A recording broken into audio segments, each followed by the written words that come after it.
Vitor Cosvig, em 2018, fez um estudo que investigava a relação dos indicadores de aptidão física, medidas antropométricas e componentes metabólicos com as variáveis de desempenho competitivo em lutadores de jiu-jitsu. Para ele determinar esses números, ele utilizou de alguns testes, e esses testes eu vou passar agora de forma sucinta para mostrar mais ou menos como foi feito o estudo. E são testes completamente aplicáveis na nossa realidade, não tem nenhum teste de outro mundo. São testes que são simples para o professor, talvez, de jiu-jitsu traduzir e poder aplicar dentro da sua própria realidade ali no seu dojo, ou até para atletas de alto rendimento. São testes muito simples de fazer. Ele mediu a potência aeróbica com o uso do teste de Cooper, um teste famosíssimo, muito simples, que durante o atleta corre durante 12 minutos e tem que medir a distância percorrida, depois aplica na formulazinha aí que está disponível no slide, e você vai determinar a potência aeróbia do lutador. A capacidade anaeróbica foi mensurada com o uso de Cunningham and Faulkner Anaerobic Test. É um teste que é feito numa esteira, onde o atleta tem que dar um sprint na esteira. É um teste também simples de fazer, a esteira tem que ter uma certa inclinação, mas não é um teste muito difícil de realizar também. É o teste de avaliação de potência de membros inferiores, com o teste de salto vertical e o teste de impulsão horizontal, também que são simples de fazer. Resistência muscular de membros superiores, com o teste dinâmico de suspensão na barra. Pode fazer adaptado também, botando um kimono na barra. Também fica bem, para ficar contextualizado, fica bem legal o teste.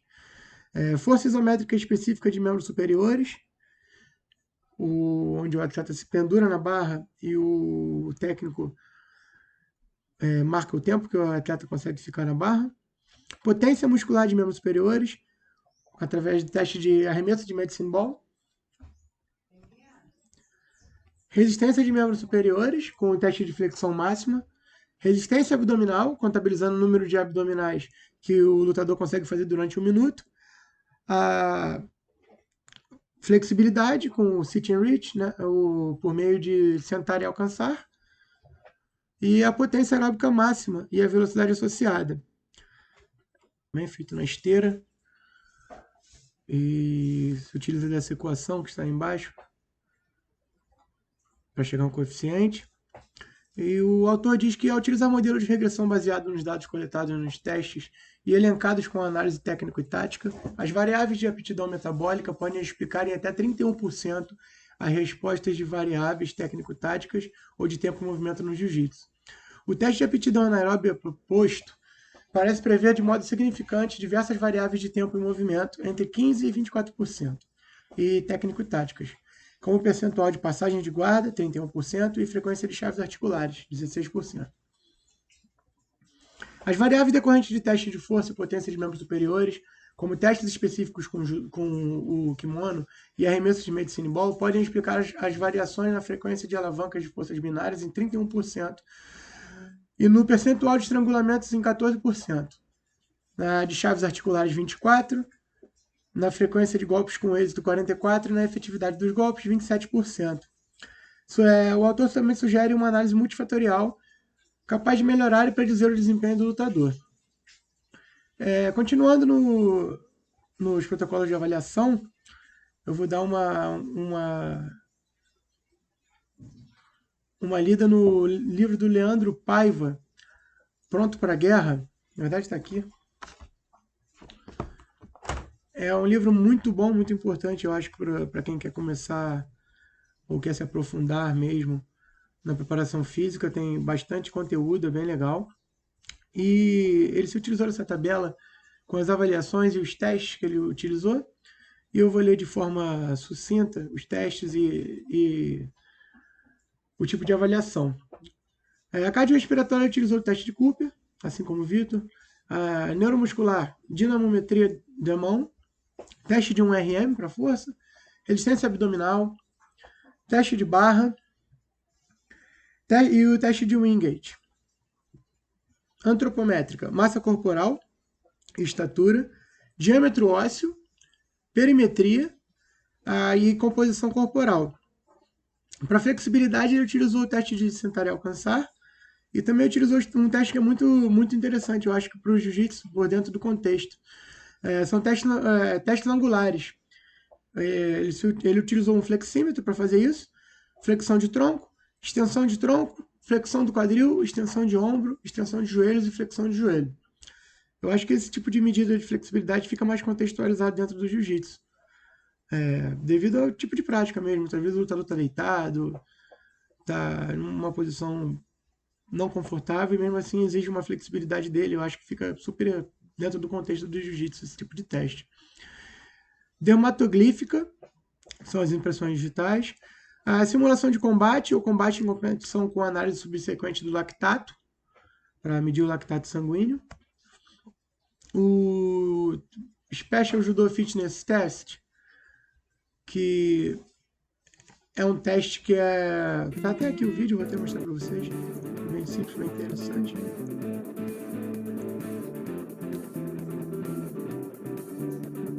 Esse teste pode ser feito também contextualizado ao trocar a queda. Em vez de botar o Ippon Seoi, que o judoca está aplicando aí, você pode botar a baiana de frente, que é o Morotegari. Você vai fazer o primeiro round, o primeiro segmento do teste, 15 segundos, com descanso de 10 segundos, e vai computar quantas vezes o lutador aplicou a queda, e você também computa a frequência cardíaca dele durante as pausas. Depois você aplica mais 2 rounds de 30 segundos, e com o resultado você vai pôr dentro da equação para chegar no seu coeficiente. Special Judo Fitness Test, para pôr no seu índice. Você vai utilizar a frequência cardíaca final, mais a frequência cardíaca após 1 minuto do teste, sobre o número total de quedas aplicadas. O teste de Paiva e Delvecq é mais para o contexto de MMA, eu botei para respeitar a tabela. É um teste realizado com 3 exercícios, que é um tackle, um direto, sentado ou montado sobre o saco de areia, para dar mais contexto dentro do teste do MMA, e o direto no saco de areia também. Seguindo para o perfil morfofuncional de lutadores de jiu-jitsu brasileiro, antropometria e a composição corporal. O jiu-jitsu, como a maioria dos esportes de combate, tem como característica a divisão das categorias de acordo com a idade, faixa e peso dos atletas. A modalidade é dividida em 9 categorias de peso, além da categoria absoluta, que é sem restrição em relação ao peso do lutador. Então, um cara pode lutar, um cara de 70 quilos pode lutar com um cara mais pesado, um cara de 80 quilos pode lutar, um cara de 90 quilos pode lutar com um cara de 100, 110 quilos. Então, realmente é um desafio diferente do que lutar sua própria categoria. A variação da massa corporal é um componente presente na realidade dos atletas de lutas de agarre, devido aos cortes de peso para competir, tornando-se motivo de discussão ao longo dos anos dentro das diversas modalidades de combate, sendo um grande desafio elencar os componentes fisiológicos com as alterações do rendimento e as condições de saúde dos atletas.